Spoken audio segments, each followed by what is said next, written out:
안녕하세요, 여러분. 혹시 지금 쓰러진 것 같은 기분이 드시나요? 번아웃으로 아침에 눈 뜨는 게 두려우신가요?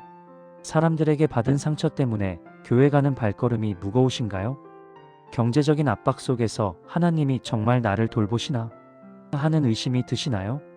아니면 반복되는 죄책감 속에서 나 같은 사람은 회복될 수 없어라는 생각에 사로잡혀 계신가요? 이 시대를 살아가는 우리에게 영혼의 쓰러짐은 너무나 현실적인 문제입니다.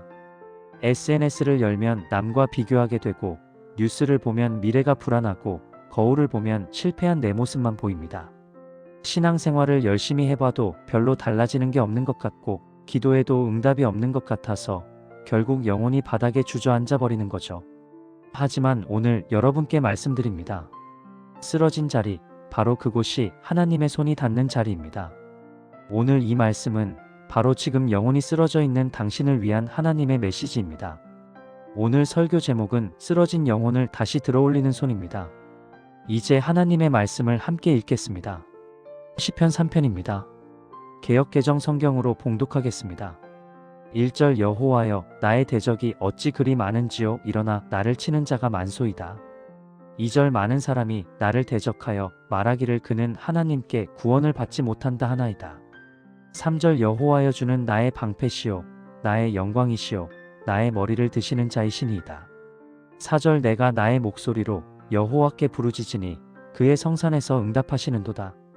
5절 내가 누워 자고 깨었으니 여호와께서 나를 붙드심이로다. 6절 천만인이 나를 애워싸 진을 칠지라도 나는 두려워하지 아니하리로다. 7절 여호와여 일어나소서 나의 하나님이여 나를 구원하소서 주께서 나의 모든 원수의 뺨을 치시며 악인의 이를 꺾으셨나이다. 8절 구원은 여호와께 있사오니 주의 복을 주의 백성에게 내리소서. 아멘. 이것이 하나님의 말씀입니다. 함께 이 말씀 안으로 들어가 보겠습니다. 이 시편이 쓰인 배경을 아시나요? 다윗이 자신의 아들 압살롬에게 쫓기던 때입니다. 왕이었던 다윗이 자기 아들의 반역 때문에 궁을 버리고 맨발로 도망치던 순간입니다. 겉으로는 왕이지만 실제로는 도망자였던 다윗. 그가 이 기도를 썼습니다. 1절을 보세요. 나의 대적이 어찌 그리 많은지요. 다윗을 공격하는 사람들이 너무 많았습니다. 아들 압살롬, 그를 따르는 군대, 그리고 다윗을 비난하는 백성들까지. 사방에서 화살이 날아오는 기분이었을 겁니다. 그런데 더 고통스러운 건 2절입니다. 많은 사람이 나를 대적하여 말하기를 그는 하나님께 구원을 받지 못한다 하나이다. 이게 진짜 칼입니다. 너는 이제 끝이야. 하나님도 너를 포기하셨어. 너 같은 사람은 회복될 수 없어. 여러분, 이 말이 오늘 우리에게는 어떻게 들려올까요? 직장에서 실패했을 때 너는 무능해. 재기할 수 없어. 관계가 깨졌을 때 너는 사랑받을 자격이 없어. 신앙이 무너졌을 때 하나님도 이제 너한테 관심 없어. 내가 뭘 해도 소용없어. 이런 목소리들이 머릿속에서, SNS에서, 때로는 교회 안에서도 들려옵니다. 그리고 우리는 그 말을 믿기 시작합니다. 맞아. 나는 정말 구원받지 못할 것 같아. 그렇게 영혼이 쓰러집니다. 다윗처럼 왕관을 쓴 사람도 쓰러질 수 있습니다. 신앙생활 오래 한 사람도, 열심히 섬긴 사람도 쓰러질 수 있습니다. 지금 이 영상을 보고 계신 여러분 가운데도 누군가는 이렇게 쓰러진 자리에 있을 겁니다. 그런데 바로 여기서부터 이야기가 달라집니다. 다윗은 쓰러진 자리에서 고백합니다. 3절입니다. 여호와여 주는 나의 방패시요 나의 영광이시요 나의 머리를 드시는 자이시니이다. 이 세 가지 고백이 쓰러진 영혼을 회복시키는 하나님의 손입니다. 하나님은 나를 둘러싼 방패이시다. 첫 번째, 주는 나의 방패시여. 여러분, 방패는 공격을 없애는 게 아닙니다. 공격은 계속 날아옵니다. 하지만 방패는 그 공격과 나 사이에 먼저 서 있습니다. 다윗을 공격하는 사람들은 여전히 많았습니다. 압살롬의 군대는 여전히 쫓아오고 있었습니다. 상황은 하나도 좋아지지 않았습니다. 그런데도 다윗은 주는 나의 방패라고 고백합니다. 왜냐하면 하나님이 자기를 둘러싸고 계시다는 걸 알았기 때문입니다. 화살이 날아와도 하나님이 먼저 막아주십니다. 비난이 쏟아져도 하나님이 먼저 서 계십니다. 오늘 우리에게도 마찬가지입니다. 불안이 몰려올 때, 미래가 두려울 때, 사람들의 비난이 쏟아질 때 상황은 여전히 어렵습니다. 하지만 하나님이 방패처럼 우리를 둘러싸고 계십니다. 상황이 좋아지지 않았는데도 마음이 달라지는 기적. 그게 바로 하나님이 방패가 되어 주시는 증거입니다. 하나님은 나의 영광이시다. 두 번째, 나의 영광이시여. 다윗은 모든 걸 잃었습니다. 왕관도, 궁궐도, 군대도, 백성의 지지도. 그가 자랑할 수 있는 것, 의지할 수 있는 것이 하나도 남지 않았습니다. 그런데 그는 고백합니다. 주는 나의 영광이시여. 여러분, 우리도 마찬가지 아닙니까? 우리가 의지하던 영광들이 있습니다. 좋은 직장, 좋은 스펙, 성취, 사람들의 인정, 사역의 성과, 가정의 안정. 그런데 그게 무너지면 우리 자존감도 같이 무너집니다. 나는 이제 아무것도 아니야.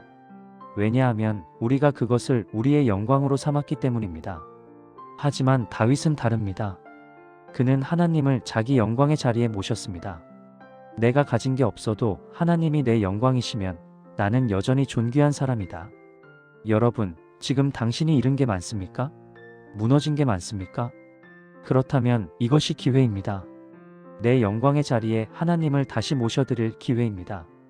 내 영광의 자리에 하나님을 다시 모셔드릴 때 쓰러진 영혼은 비로소 회복되기 시작합니다. 하나님은 내 머리를 드시는 이이시다. 세 번째, 나의 머리를 드시는 자이시니이다. 이 표현이 얼마나 아름답습니까? 쓰러진 영혼의 실제 모습은 고개를 들 수 없는 상태입니다. 수치 때문에, 실패 때문에, 죄책감 때문에 사람들 앞에 서기 두려워서 우리는 고개를 숙입니다. 땅바닥만 바라봅니다. 하늘을 쳐다볼 용기가 없습니다. 그런데 하나님은 그런 우리의 머리를 드시는 분입니다. 상상해 보세요. 당신이 지금 바닥에 주저앉아서 고개를 숙이고 있습니다. 눈물이 바닥에 떨어집니다. 나는 이제 끝이야. 그때 따뜻한 손이 당신의 턱을 살며시 받쳐줍니다. 그리고 천천히 당신의 고개를 들어 올립니다. 그 손의 주인은 하나님이십니다. 괜찮아. 내가 여기 있어. 너는 여전히 내 자녀야. 고개를 들어. 나를 봐. 여러분, 이게 복음입니다. 하나님은 우리가 완벽해서 우리를 사랑하시는 게 아닙니다. 우리가 쓰러졌을 때 그 자리로 내려오셔서 우리의 머리를 들어 올리시는 분입니다. 당신이 지금 고개를 들 수 없을 만큼 힘들다면 하나님께 그대로 고백하세요. 주님, 저 고개를 들 수가 없습니다. 그러면 하나님이 직접 당신의 머리를 들어 올려 주실 겁니다. 5절을 보세요. 내가 누워 자고 깨었으니 여호와께서 나를 붙드심이로다. 다윗은 도망 중입니다. 언제 적군이 쳐들어올지 모릅니다. 그런데도 그는 잠을 잤습니다. 그리고 깼습니다. 이게 얼마나 놀라운 일입니까? 상황은 여전히 위험합니다. 아무것도 해결되지 않았습니다. 그런데 잠이 옵니다. 깊은 평안 속에서 눈을 감고 다시 눈을 뜹니다. 이게 바로 영혼 회복의 증거입니다. 상황은 그대로인데 잠이 오는 평안. 그건 하나님이 나를 붙들고 계시다는 증거입니다. 다윗은 이제 기도합니다. 7절입니다. 여호와여 일어나소서, 나의 하나님이여 나를 구원하소서. 여러분, 이 기도 보이시나요? 다윗은 쓰러진 자리에서 하나님께 부르짖습니다. 일어나소서. 이건 단순한 도움 요청이 아닙니다. 이건 믿음의 선포입니다. 하나님, 당신이 일어나시면 나도 일어날 수 있습니다. 당신이 움직이시면 이 상황이 바뀝니다. 당신이 나를 구원하실 줄 믿습니다. 쓰러진 자리에서 할 수 있는 가장 강력한 행동은 하나님께 부르짖는 것입니다. 그런데 8절을 보세요.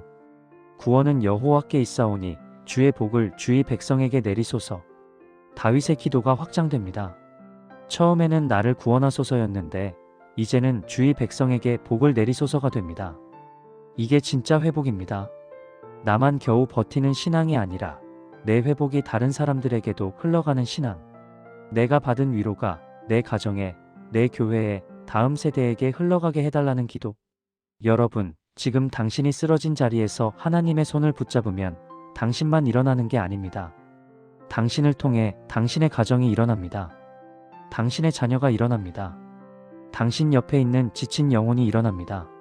하나님은 당신을 일으켜 세우셔서 다른 사람을 일으키는 손으로 사용하실 겁니다. 사랑하는 여러분, 현실은 우리를 쓰러뜨립니다.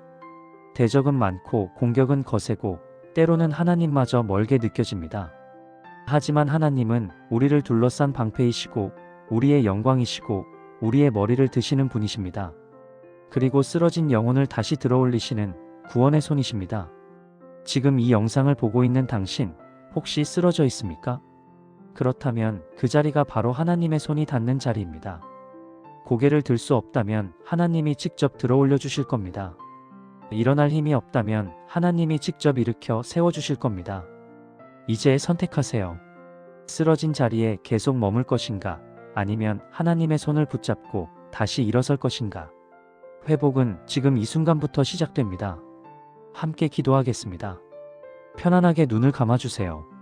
하나님 아버지, 지금 저는 쓰러진 자리에 있습니다. 고개를 들 수 없고 일어날 힘이 없습니다.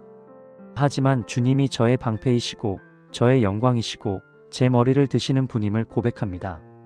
지금 이 자리에서 주님의 따뜻한 손이 제 머리를 들어올려 주시기를 간절히 기도합니다. 저를 다시 일으켜 주시고 제 회복이 제 가정과 교회, 그리고 다음 세대의 회복으로 흘러가게 해주세요. 구원은 주님께 있습니다. 예수님의 이름으로 기도합니다. 아멘. 여러분, 하나님의 손이 지금 여러분의 영혼을 붙들고 계십니다. 이 말씀이 마음에 깊이 와 닿으셨다면 좋아요와 구독 버튼을 눌러주세요. 여러분의 작은 클릭 하나가 지금 쓰러진 자리에서 고개조차 들지 못하는 누군가에게 이 메시지를 전할 수 있습니다. 여러분을 통해 더 많은 영혼이 다시 일어설 수 있습니다. 주님의 평강이 여러분과 함께하기를 축복합니다. 감사합니다.